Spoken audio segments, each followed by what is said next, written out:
construction field, a lot of people feel that contracts are only there to protect the client, which absolutely makes no sense. A contract, normally a written agreement, is there to protect both parties, the contractor and the client. So how would a contract protect the contractor? Well, number one, it details out what work and services the contractor will be providing for how much pay, right? So it details out two things.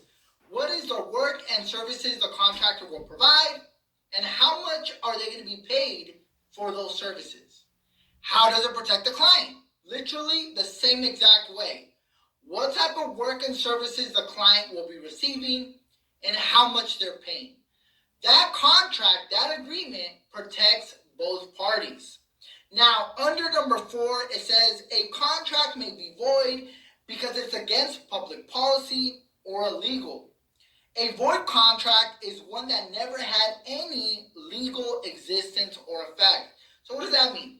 For example, let's say your contract says in order for the contractor to perform the work, they need to receive a 50% down payment. Now that would be illegal.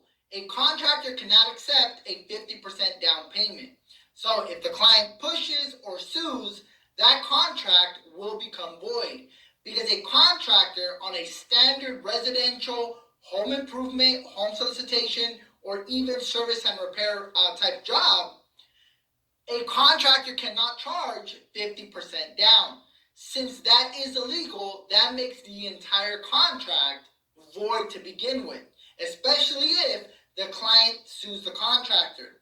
What else? If the contractor never had a license, well, that is illegal. If the contractor doesn't have a license, they're performing the work, the client wants to fire that contractor, since they were unlicensed to begin with, the contract would be void.